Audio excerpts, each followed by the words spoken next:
చదువుకున్నోడే అనిపించేలా సీఎంతో సహా ఎటువంటి రాజకీయ నేతలు ఫోటో లేకుండా అకాడమిక్ క్యాలెండర్ను రూపొందించడం, అలాగే విద్యాశాఖలో అమలవుతోన్న పథకాలను పేర్లు మార్చి సర్వేపల్లి రాధాకృష్ణన్ విద్యార్థి మిత్ర, డొక్క సీతమ్మ మధ్యాహ్న బడి భోజనం, అబ్దుల్ కలాం ప్రతిభా పురస్కారం వంటి స్ఫూర్తి ప్రదాతల పేర్లను పెట్టడం వంటి చర్యల ద్వారా నారా లోకేష్ గారు విద్యాశాఖను తాను ఆదర్శవంతంగా తీర్చిదిద్దాలనుకుంటున్నట్లు అందరికీ చెప్పకనే చెప్పారు.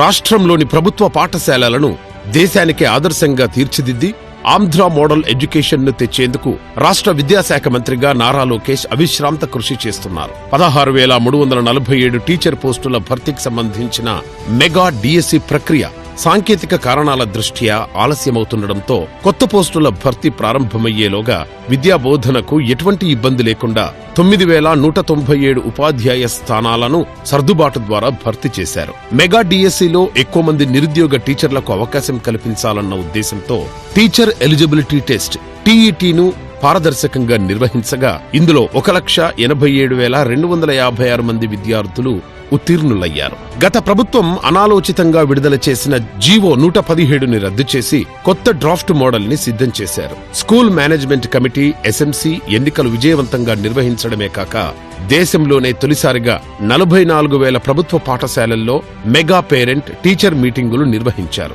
ప్రముఖ ఆధ్యాత్మికవేత్త చాగంటి కోటేశ్వరరావు సలహాలతో విద్యార్థుల్లో విద్యతో పాటు నైతిక విలువలను పెంపొందించేలా పాఠ్యాంశాలను రూపొందించేందుకు చర్యలు చేపట్టారు.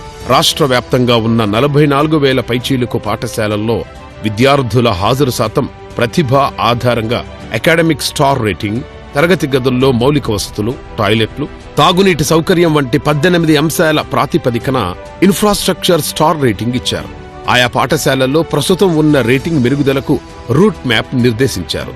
స్కూళ్ల వారీగా ఆయా పాఠశాలల వాస్తవ స్థితిని తెలుసుకునేందుకు ఒక పాఠశాల ఒక యాప్ పేరుతో సమగ్ర డాష్ బోర్డును సిద్ధం చేశారు.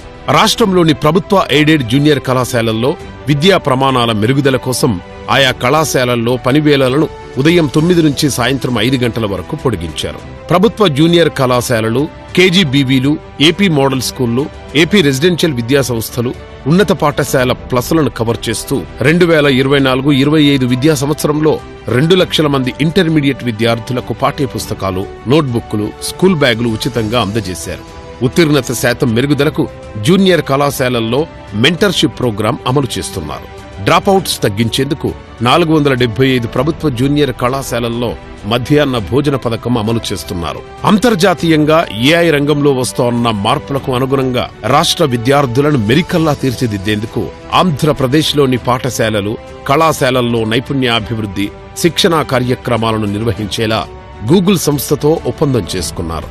రాబోయే 6 నెలల్లో విద్యాశాఖకు లోకేష్ గారు సూచించిన రూట్ మ్యాప్ ప్రకారం రాష్ట్రంలో పాఠశాలల పునఃప్రారంభం రోజునే 1 నుంచి 12 తరగతుల విద్యార్థులకు డాక్టర్ సర్వేపల్లి రాధాకృష్ణన్ విద్యార్థి మిత్ర కిట్లను అందించేలా విద్యాశాఖ చర్యలు చేపట్టింది.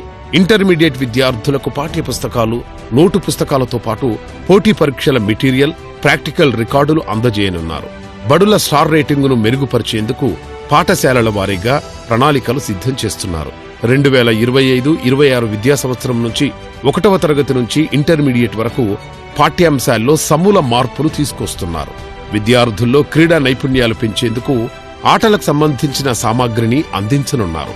రాష్ట్రంలోని అన్ని ప్రభుత్వ బడుల్లోనూ కంప్యూటర్ ల్యాబ్లను ఏర్పాటు చేయనున్నారు.